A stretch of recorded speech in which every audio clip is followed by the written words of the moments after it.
So Assistant Secretary Rosenberg, Deputy Special Envoy Paley, thank you for appearing before our subcommittee this morning. Your testimony is significant to this subcommittee and continues to investigate how the Iranian regime accesses money around the world due to relaxed sanction enforcement and waivers. So additionally, we hope that you can shed light on why a new waiver was necessary for the Iraqi electricity sales and how the Biden administration monitors compliance of sanctions around the world. And as I said during our last hearing, I don't believe this topic should be partisan. However, I do believe in accountability.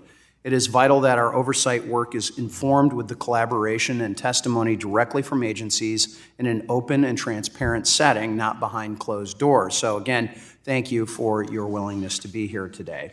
As we documented in our previous hearing, Iran continues to be a leading state sponsor of terrorism, facilitating wide range of attacks and other illicit activities around the globe, and we are seeing these reports daily regarding our own troops in the region.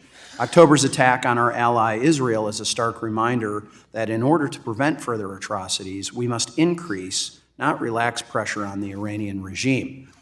Iran sanctions have been a significant component of U.S. policy since Iran's 1979 Islamic Revolution, and history tells us that they work.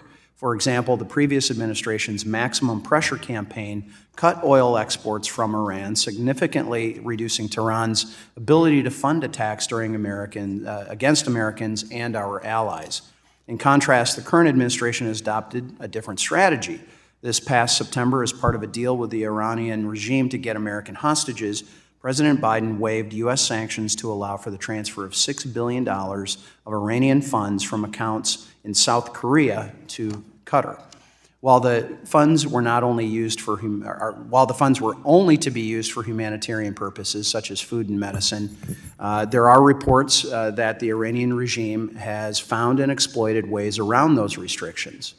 Regardless of what the restrictions are placed on these transferred funds, Iranian officials themselves have signaled that this money is fungible, which is confirmed by the Iranian's president, Ibrahim Raisi, who stated, quote, "This money belongs to the Iranian people, the Iranian government, so the Islamic Republic of Iran will decide what to do with this money," close quote. Believing that the money will go to benefit Iranian citizens may be a bit naive. The White House and my colleagues on the other side of the aisle may attempt to dismiss the significance of these waivers, assuring us that Iran will not gain access to these transferred funds. The reality is they likely will at some point if they haven't already. My colleagues will use this opportunity to point fingers at the past administration instead of acknowledging that under this president, Iran has gained ground and grown in their influence. I will note that the Obama administration, the Trump administration, all had been operating under this, but we saw a decrease in those sales, and that's what this whole program was about, to wean places like Korea off of Iranian oil. The American people expect their representatives in Washington to stand up to those who wish us harm. As we speak, Iranian proxies continue to attack American troops and our allies with little, if any, accountability or responsibility from this administration, in my opinion. So as chair of this subcommittee, I intend to use Congress's oversight authority to hold our government and the Biden administration accountable.